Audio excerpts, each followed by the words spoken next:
We announced the establishment. Israel နဲ့ Arab စော်ဘွားများနိုင်ငံကြားတရားဝင်ငြိမ်းချမ်းရေးသဘောတူညီချက်တစ်ခုရရှိခဲ့ပြီးဖြစ်ကြောင်းထုတ်ဖော်ကြေညာပါတယ်။ဒီသဘောတူချက်ထဲမှာတန်ယုံနေဖွင့်ရေးလေရင်တွေဓာတ်ရိုက်ပြေးဆွဲရေးနဲ့တခြားနိုင်ငံသဘောတူညီချက်တွေအများကြီးပါဝင်ပါတယ်။ဒီကနေ့26နှစ်ကာလအတွင်း Israel နဲ့ Arab နိုင်ငံတွေကြားငြိမ်းချမ်းရေးကိုရှေ့ရှုတဲ့ကြီးမားဆုံးတိုးတက်မှုကြီးဖြစ်ပါတယ်။ဒီအတော့အတွင်းမှာပဲအမေရိကန်အစိုးရကဂုဏ်ပြုစကားဆိုခဲ့ပါတယ်။အမေရိကန်ရဲ့အရင်အနည်းဆုံးနဲ့ဖြစ်ဒေသတွင်းမှာစွမ်းဆောင်နိုင်ဆုံးမိဖက်နိုင်ငံတွေလည်းဖြစ်တဲ့ဒီနိုင်ငံတွေကြားပေါင်းစည်းမှုရနိုင်ခဲ့ပါပြီ။ဒီသဘောတူညီချက်ဟာအရှေ့အလယ်ပိုင်းဒေသကိုပိုငြိမ်းချမ်းလုံခြုံပြီးပိုကြွယ်ဝလာအောင်တည်ဆောက်ရေးမှာရေးပါတဲ့ခြေလှမ်းတစ်ခုဖြစ်ပါတယ်။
The Last Days of America. That's a shocking title for your book. Could you explain what this means, the vision you had about America and the church? Can I start by just sharing the vision really quickly with you so that you have an understanding? So I had this dream that I was preaching about America dying on the threshold of the church. I then, on the heels of that, have this open vision.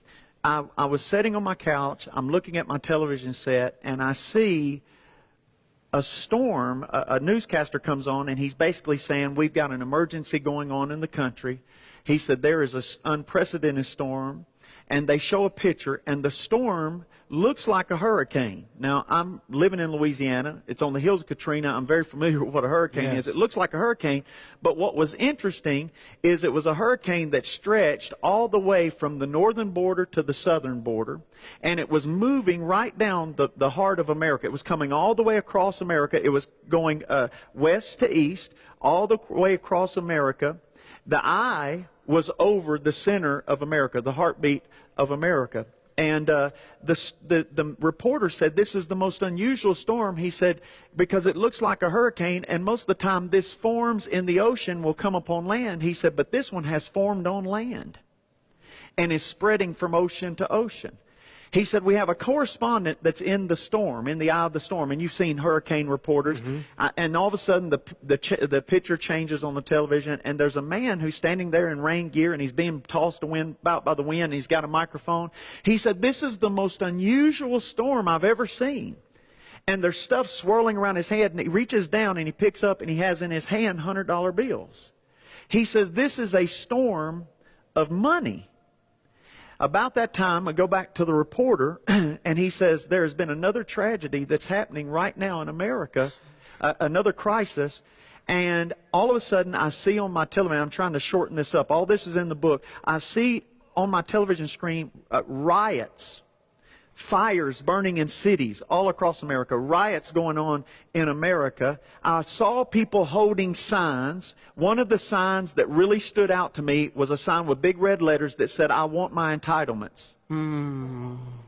I never will forget that. And and you got to think, I think this is live. I think this is really happening. So I'm terrified at the moment. I'm trying to think, what do I need to do to save my family? What do I need to do to save my church? How we're going to do ministry? All of this stuff is running through my mind. And I see people, I see a earthquake happen on the New Madrid fault line. And it runs down the center of America, and it divides America from the north to the south. Somebody asked me, said, do you believe it was a literal physical earthquake? I said, no, I don't know that. But I said, I tell you what I felt. I felt like it was going to be a major division like north versus south racial divide. When we make wrong choices, God disciplines the nation. See, like for example, 2 years ago, I was leaving Los Angeles airport to go to Houston, and a mighty angel came and stood beside me when we were standing in the airport. And the angel identified himself as the angel of United States. And he had a huge sledgehammer in his hand. He was so gigantic in size. And he said, "We are going to strike this city with an earthquake." Strike means strike this region, in the Californian region, with an earthquake. And when he spoke that, I saw hundreds of angels lining up in a line all over the Californian region with sledgehammers ready at a given notice to bang on the ground. And when they did, there will be a massive earthquake all along California. 6 months later, Hollywood released a movie called San Andreas. The very place that I saw the angels were going to strike for a massive earthquake. And then he also told me that 3 other places have been predetermined, pre-selected for earthquakes to rock the nation. 3 places. I don't know which are the 3 places. The only one place I know was California. And these will be massive earthquakes that will break the nation apart to pieces. I mean, the whole continent of US will cease to exist. It will break apart in 3 pieces. And the Atlantic Ocean will all flow into the hinterland. So I was scared and trembling when I received this word.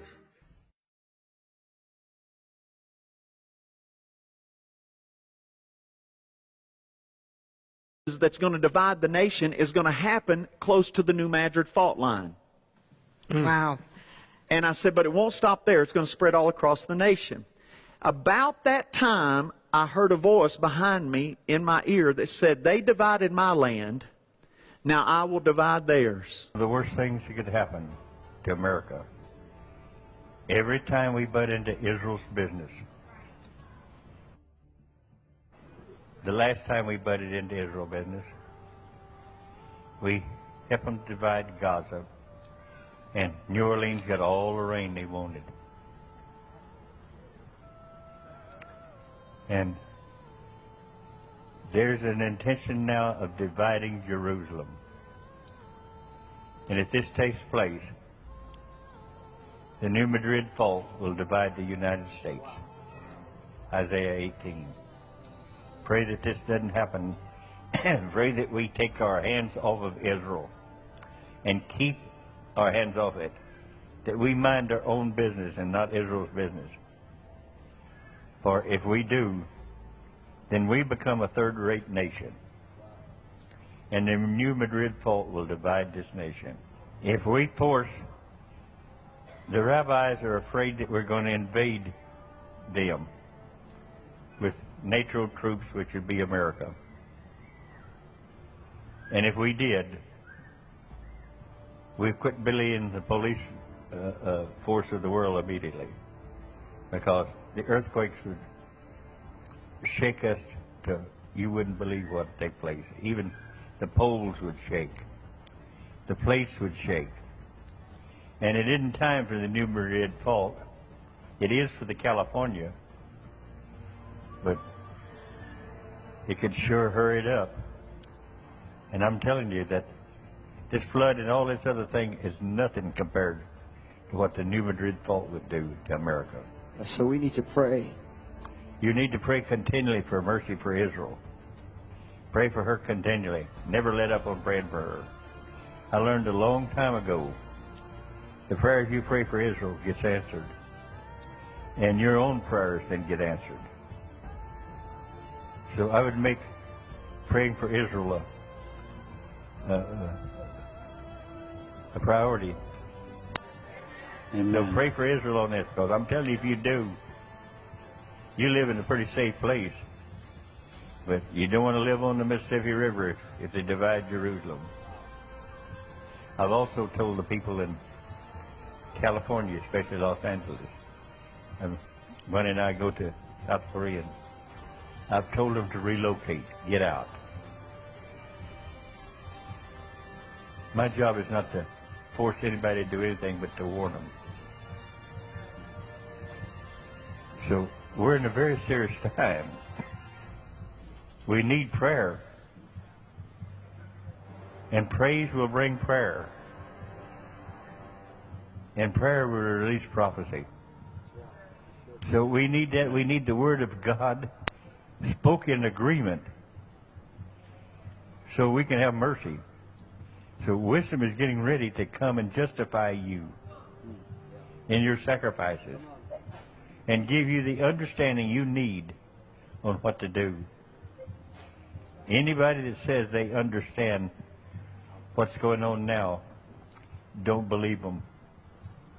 Because the Father's waiting for those to seek Him where He can give them understanding. Mm-hmm. And I knew it was the voice of God, and like Ezekiel, the prophet was picked up and snatched up. All of a sudden, I was snatched up. Of course, it wasn't by the hair of my head, but I was snatched up somehow. It must have been by the nape of my neck. I was snatched up, and immediately I was set down in this beautiful building in the Middle East.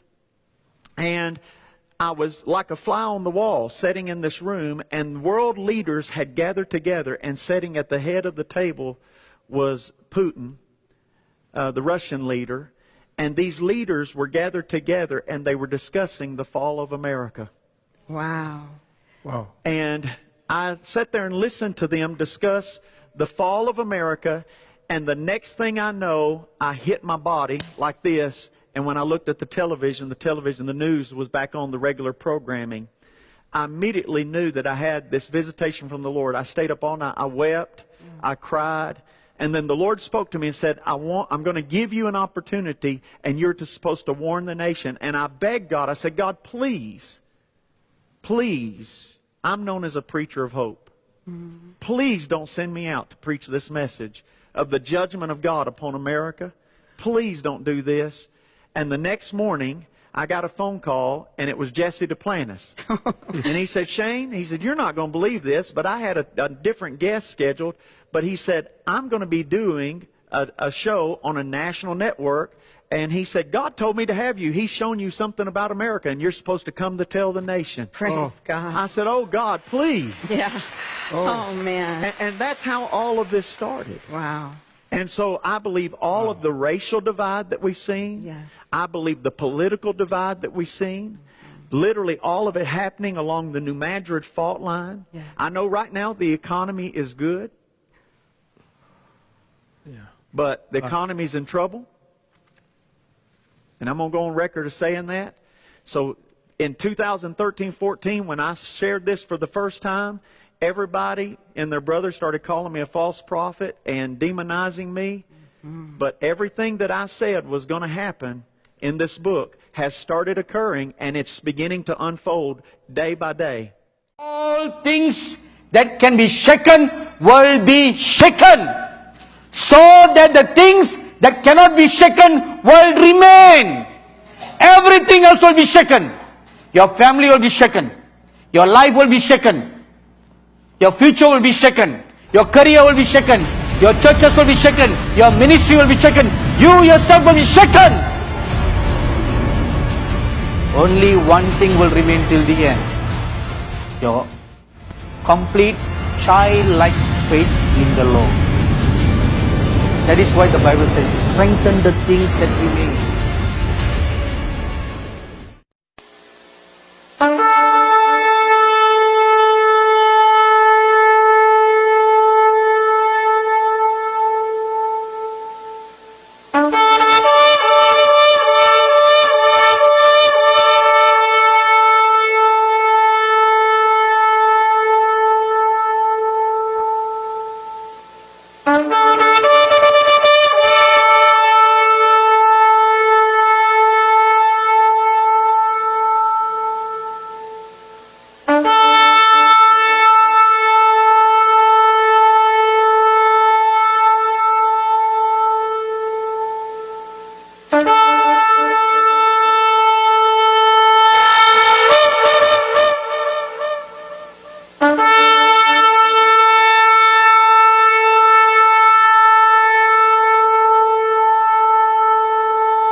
came true between March and June.